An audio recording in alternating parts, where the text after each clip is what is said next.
Hello everyone, welcome to Manifest IAS and you are watching current jokes. These are the current jokes in continuation the current jokes that we had given somewhere in the month of April and May. We had done 90 odd videos then which covers almost 1 year's current affairs up to May 2020. So in this leg, that is second leg of current affairs, we will be covering some of the issues that have traversed from June 2020 to August 2020. So our effort is to give you the full-fledged current affairs which has come in the recent past, and also we will be hacking through the very important and relevant for UPSC preliminary examination. So here, if you depend upon 90 odd videos and the videos of the second leg, I think that would suffice for the preparation of current affairs as far as the civil service examination, that is preliminary examination 2020 is concerned. And in the last 3 months, we have seen like there were dearth for issues to cover in the current affairs because everywhere corona, even if you take a Hindu newspaper or any other news media, like basically more than 50% of the issues are related to corona only, and very little things have happened in the current affairs, but still we have tried to get enough number of issues so that you can't miss anything for the preparation of preliminary examination. So in these videos, like we'll be covering science and technology part, and as part of science and technology, I'll be dealing with the space current affairs which have come in the examination in the recent past. So we'll be dealing with 6 of these issues, especially in the space, the Artemis mission, then Didymos Hera mission, then Clear Space mission, then PSLV, then comes CubeSat and GSAT. So these are the very important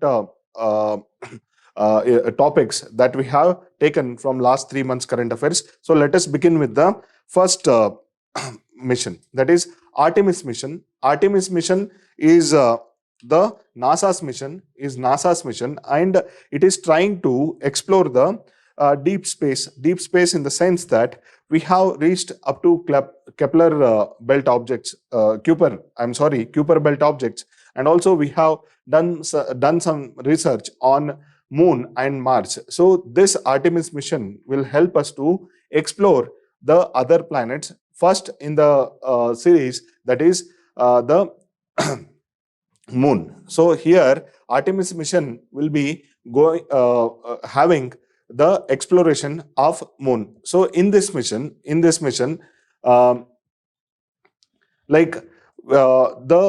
landing of some crews. So initially the uncrewed mission will go to Moon, and later on some of the crew members will go and land on the Moon. So initially we have seen the Armstrong, like he has landed on Moon, and in this mission this will be the second such an attempt from NASA to land the astronauts there, and one of the astronaut is a lady. So that is the very important part of this mission. And here we are trying to explore the sustainability or the facts or the factors for sustainability on Moon first, then we'll be exploring the other planets as well. So maybe it is Mars or Venus. So we are going ahead for other planets later on. So here we are trying to establish the conditions which are required for the further missions.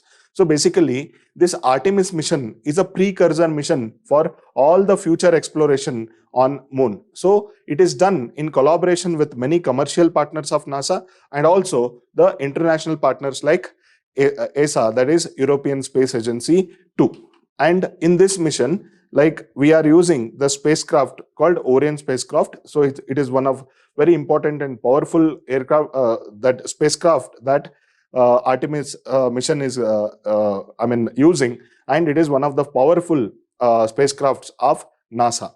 And in this one, like initially it will put a foundation for all the deep exploration on Moon. So why we are trying all these things? Because we are trying to build our own colonies, human colonies over Moon or Mars or some other planets which will be conducive for the human sustenance on those planets. So here it will be a foundation mission for all the deep space exploration, and it will be kind of a demonstration mission for all future endeavors. And in this mission, initially the uncrewed mission will go, and later on the astronauts will be carried to moon. So in the forthcoming missions, the astronauts will build the necessary testing systems over moon, and which will help for the further explorations. And it will start from moon and end with other planets, and the next in the series will be Mars. So in this particular mission, one of the first women will be traveling to moon. So she will be the first woman to land on moon, and also along with her there will be a male crew member also. So these two people are the first set of people or the crew members who will be going to the Mars. So in short, this is the precursor mission for all the deep space explorations, starting from moon and furthering to other planets like Mars and Venus. And this is somewhere scheduled to be explored in the year 2024. So Artemis 1, this is all about it. So in examination, maybe it can be asked about like what is the main aim of this mission, that is the deep space exploration, and what is happening in the first leg. Firstly, the uncrewed mission will go, and in the space flight mission, one lady and one male member will be going to moon, and they'll be landing, and they'll be setting up all the systems that are required for the future explorations. This is what can be summarized. In the next mission, that is very important mission, that is Didymos Hera mission. Didymos Hera mission, Didymos, it is nothing but an asteroid. It is nothing but an asteroid. And this asteroid is a binary asteroid. Binary asteroid, that means there are two close by asteroids, or this system is called as that binary system of that asteroid, and its name is Didymos, and the smaller one is called as Didymon. And this is being explored by the collaboration of NASA and European Space Agency. So European Space Agency, or the part of this mission, it is carried out by European Space Agency, and that mission is called as the Hera mission. So Hera mission. So along with that, the NASA's DART mission is also helping. So what all are the specifications of this mission? So it is a candidate ESA mission. So along with the ESA, even NASA will be providing one submission, that is DART mission. So in this one, it would be the first mission to explore the binary system or binary asteroid. And you have heard about some of the very important asteroids in the past, that is Bennu mission. Bennu, basically it is the asteroid sampling mission. So you can use this knowledge about the asteroids, or even if in the mains examination, if some asteroids are called, you can take the name of Bennu and this Didymos. And why we are trying to explore this thing? It is mainly for the planet defense. That means we are trying to save our planet from the asteroids, or this can be called as asteroid deflection mission also. So basically here we are trying to save our planet from the free flying asteroids, and we are trying to deflect them so that there is no casualty on Earth, and we are trying to deflect them from hitting the Earth. And this particular asteroid will be having the binary system. One is of 780 meter diameter, and second one is of 160 meter diameter. So this is being explored, and how we are going to explore this, and whatever that we know about the binary asteroid, it is very little. And about all the known missions, about all the known asteroid missions, very little is known about the binary asteroids. So 15% of all known asteroids are basically the binary asteroids. So we are going to explore them, and whatever the knowledge that we are getting, we are going to extrapolate it in the future missions, so that we can save the Earth from these asteroids, or we can deflect these asteroids. Then as part of this, as I told, NASA's DART mission is contributing to this, and also ESA's Hera mission are contributing to this bigger mission. And what will happen in the beginning is the DART mission will go and do landing or the hard landing on the smaller asteroid, that is Didymoon. So DART spacecraft will go and do a dent in the moon's surface, and later on Hera will go and take the pictures of that crater, and it will try to study. Maybe it is with respect to topography of moon, or maybe the mineralogy of moon, or even with respect to the composition of the moon's surface. So we are going to study through these two missions. So firstly, the DART mission will go and create a crater on moon by doing a hard landing,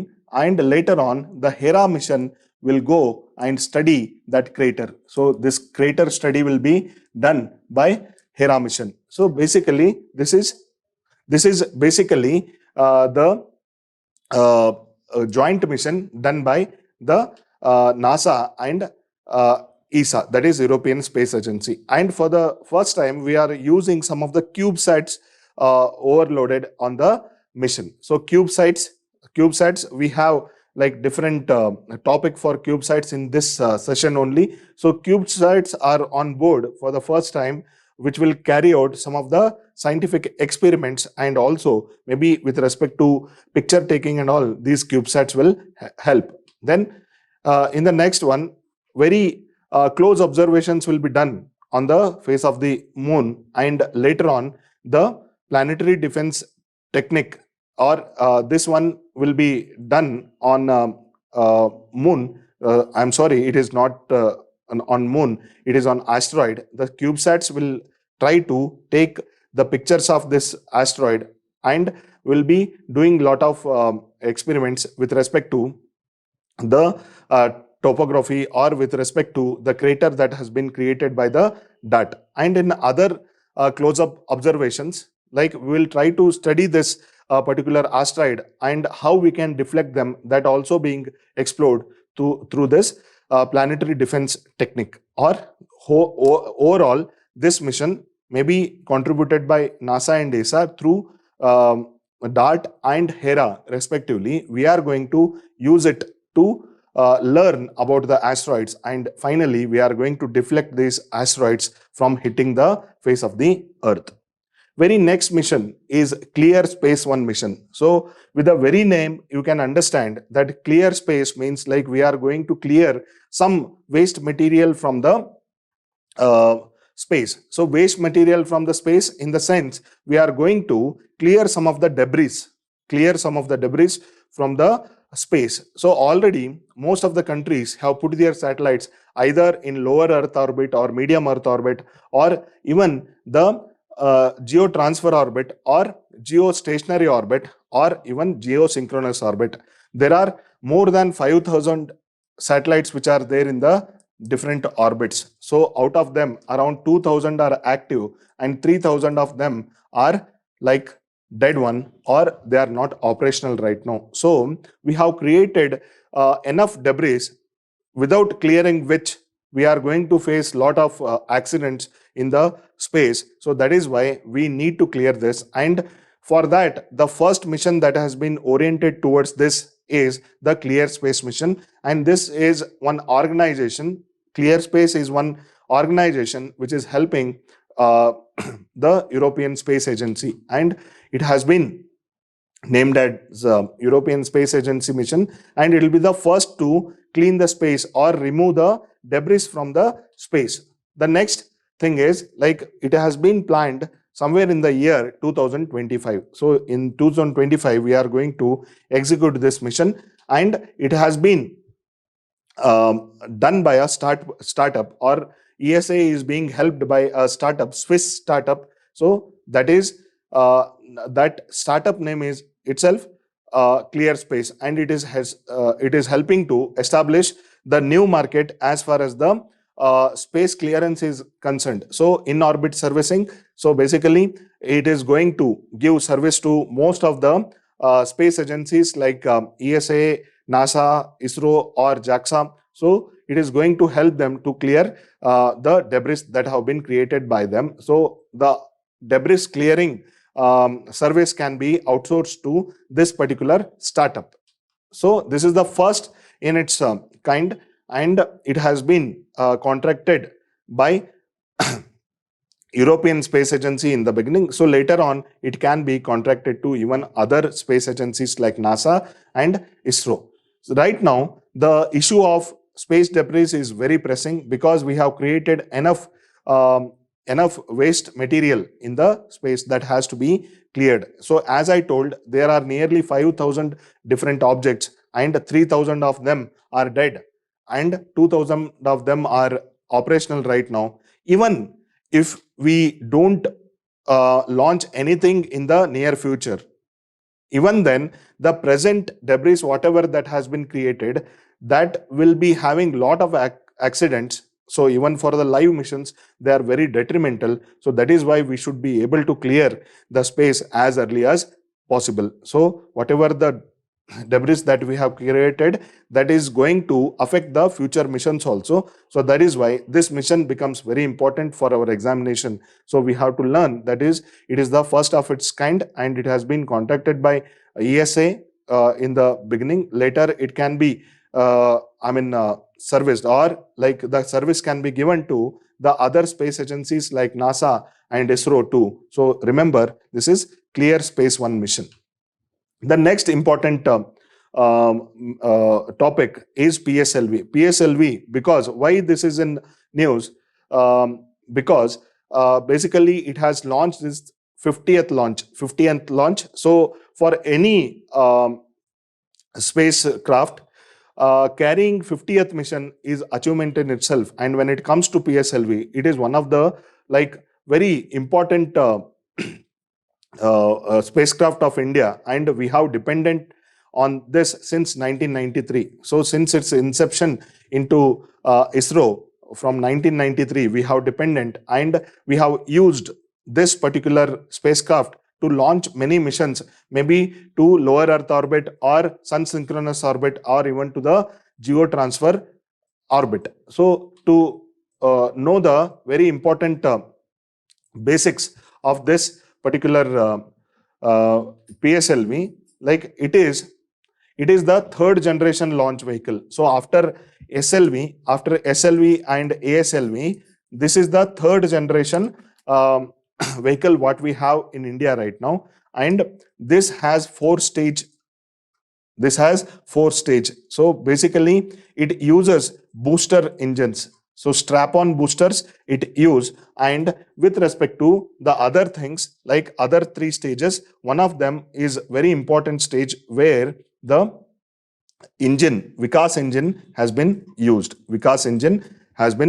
So 4-stage vehicle, it is a third generation vehicle that has come up in India, and it has been equipped with the liquid stage engine, especially this Vikas. Vikas is a liquid stage engine. And then the first successful launch was in the year 1994, though the first was failure, that is in 1993. From 1994 till very recent times, like it has given us nearly 47 successful launches. 47 successful launches.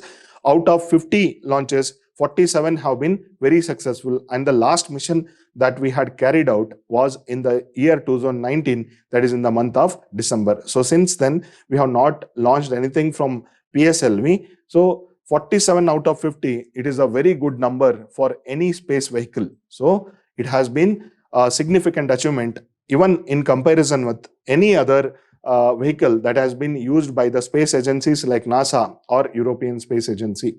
And when it comes to the very important missions that have been launched by the PSLVs is Chandrayana, that is in the year 2008, and the MOM, Mars Orbiter mission, that is in 2013. They have been very successful as far as the exploration of Moon and exploration of Mars is concerned. And this MOM mission, it is running and it is operational still. It is beyond the expected period it has been operational, and even today we are getting many pictures from Mars. As far as Chandrayana is concerned, whatever that had been intended in Chandrayana, especially the orbiter mission, so that has been very successful, but it could not, the vehicle has launched it properly. But as far as the orbiter mission is concerned, it did not run for the required time, but whatever that we had required from the orbiter mission, that has been successful. So as far as the success of the PSLV is concerned, it is kind of a celebratory success, 47 out of 50. So when it comes to the variants, of this PSLVs, so right now these PSLVs, especially PSLV CA, XL, QL and DL, they are operational in India, and PSLV 3S, this is in the concept stage, or it is in the construction stage right now. So when it comes to PSLV XL, so it is with 6 strap-on boosters in the first stage, and when it comes to QL, it is 4 strap-on boosters, and when it comes to PSLV DL, so it is 2 strap-on boosters we are using. So right now, like XL is the very powerful powerful variant that we have in PSLV. And when it comes to their capacities, so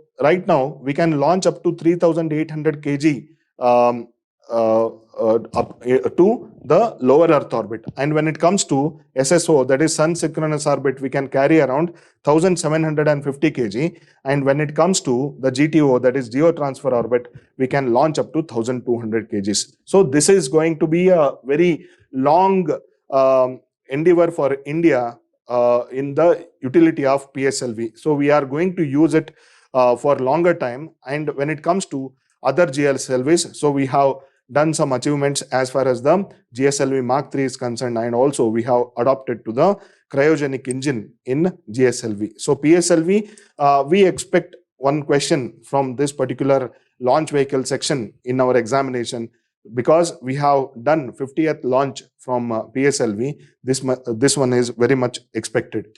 The next important topic is about CubeSats. CubeSats, this is the CubeSat, or this is in the category of small satellites. So when you take the dimension of the satellite, so basically it is one of the smaller satellite that we have, and its dimension is somewhere about 10 centimeter versus 10 centimeter versus 10 centimeter. So if you take the whole setup, or the whole volume, that is around 1,000 centimeter cube. So it is one of the smaller satellite that we use, and they'll be having the intended use, especially in the lower Earth orbit. But right now we are even taking these CubeSats to the higher or the medium Earth orbit, or even to the geostationary orbit. We are taking them for particular usage. So we have seen the Artemis mission is also using these CubeSats in their operation. So when it comes to CubeSats, these are the miniature satellites that we have, and its dimension is somewhere 10 centimeter into 10 centimeter into 10 centimeter, and the it's a 1.3 kg class. The weight of this, that comes around 1.3 kg, not strictly, around 1.3 kg. And when it comes to the different usage of this, so we can have more than two or more CubeSats in an operation. Maybe 2, 3 or 6 CubeSats we can use for complicated missions. Then when it comes to the usage of this, usually that was restricted to lower Earth orbit, but in the recent past we are trying to use these CubeSats on the board of many missions which are being launched into the geo transfer orbit or even the geostationary orbit. So now they are being used in the interplanetary missions. Yes, interplanetary missions, yes, they have to go to the higher orbits. Then as far as their usage is concerned, so it was mainly for the remote sensing, especially in the lower Earth orbit. Remote sensing was the main thing, but when we are using them in the geostationary orbits of late, we are using them for the communications purpose also. So in the CubeSats, like we have a lot of utilities because they are small in volume or small in mass also. We can take them to higher heights with the development in technology. We can use them for different purposes in future.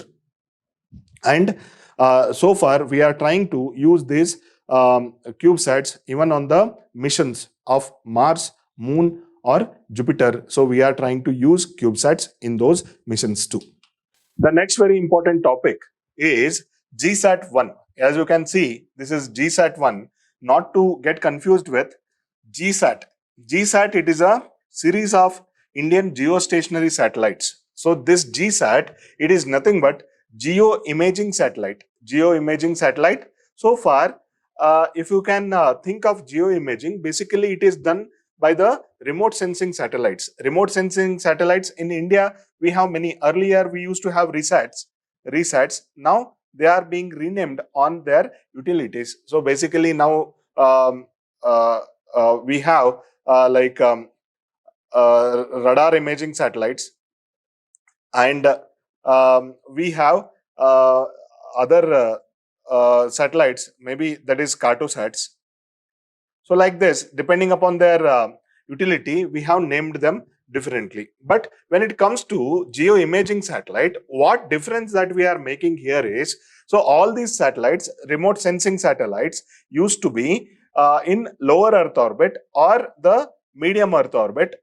So this was the thing. But now this GSAT, we are launching it to, or we are putting it into the geostationary orbit. So we are thinking of taking the images of Earth from geostationary satellite. So what all the details that we need to observe here in GSAT is, this is a geo-imaging satellite and this is the first of its kind. For the first time, we are putting any remote sensing satellite or the picture taking satellite into geostationary orbit. Otherwise, we used to send only the telecommunication satellites into the orbits like geostationary satellite or geosynchronous satellites, sun-synchronous orbit.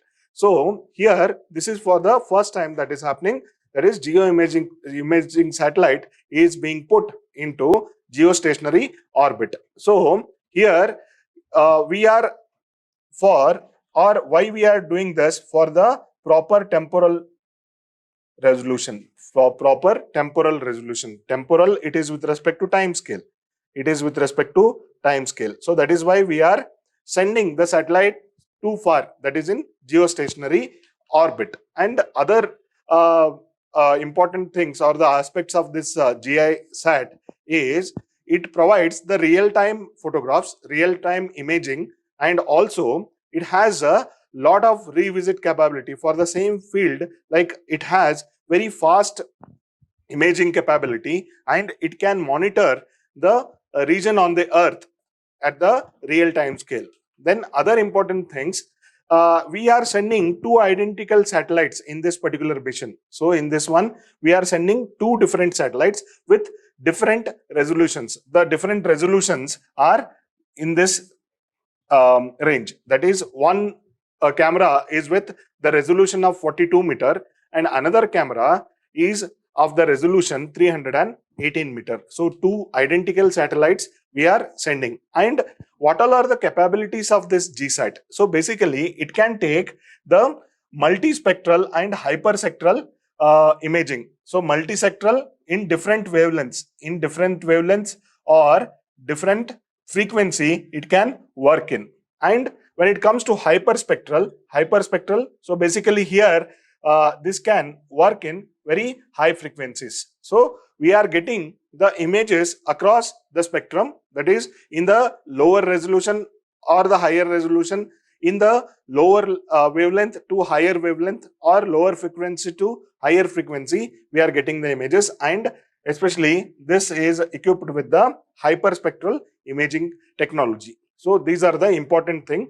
And here the conditions in which they can take the photographs is one thing, is about the cloud-free environment. Cloud-free conditions, it can take the image in frequent intervals. In the frequent intervals, it can take the images. So these are the important things that we have to know about GSAT. So first time we are putting any imaging satellite into geostationary orbit, and it has multispectral and hyperspectral capabilities, and we are sending two identical satellites in this one, and this will help in the high resolution imaging of Earth, and also we need the cloud free conditions for the better working of this. So far in the series of science and technology, like that comes to the second leg of our current affairs or current jobs. So we have covered nearly 3 videos in the science and technology. Earlier we had around 10 plus videos in science and technology in our first leg. So totally you have around 13 to 14